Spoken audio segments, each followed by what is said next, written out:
So really what I've covered is the sort of leadership, using the data at the leadership level. And I know that as you continue to work with Patrick and others, you're going to be sort of very much focusing at the classroom level. So I'm not going to go into that detail other than to say that we really must focus strengthen the focus on the progress of children as they progress through the key transition years from primary to secondary. This is a very big performance story for us. This state has the lowest progression between years 5 and 7 than any other state.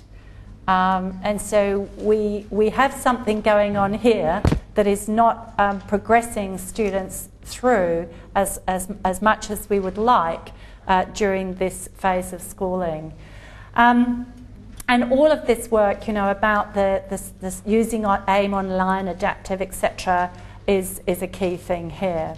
We need to be explicit about the expectations about progression of our kids. Where are they and where do we want to get them? What progress do we want our children and young people to make? And I know that that work is what Patrick is working with you, and indeed I know that Vic Sabar is also working with you on some of those aspects. So bearing in mind, of course, that I know many of you have got highly mobile populations, and so this is why this work is even more important to know progress, because statewide data is only going to give you a snapshot of kids at that year level. If you've only had them for 6 months, how are you going to be able to know that you're making the progress with that child? Because the state data is going to sort of not be reflecting that when you look at it as a cohort overall. You've got to be looking at this for individual kids and the progress that they're making.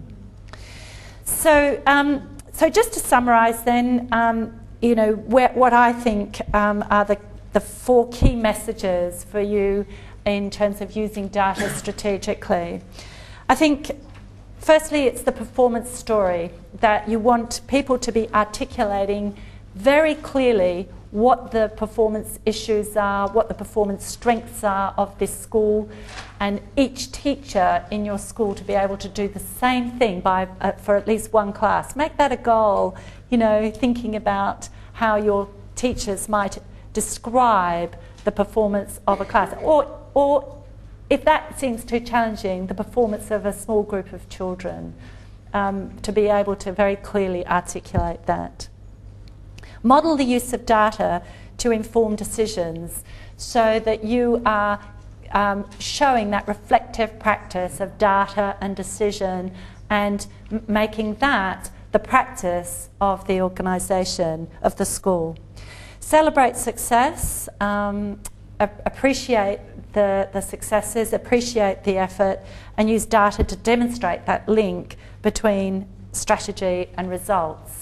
Again, so it's overarching, it's really catching people doing this stuff well and reinforcing those good practices, because it can be confronting, it can be challenging, and it can be tough work, and we need to be motivating people. You know, we don't want them to feel like they're touching an electric fence as they go near this stuff because they might get it wrong. We want to be embracing the fact that they're doing the best they can, doing the work well, and reinforce those practices. So very high level trip through that, but I'm hoping that's you know, building on where you are and taking you forward in this really exciting work. So thank you very much.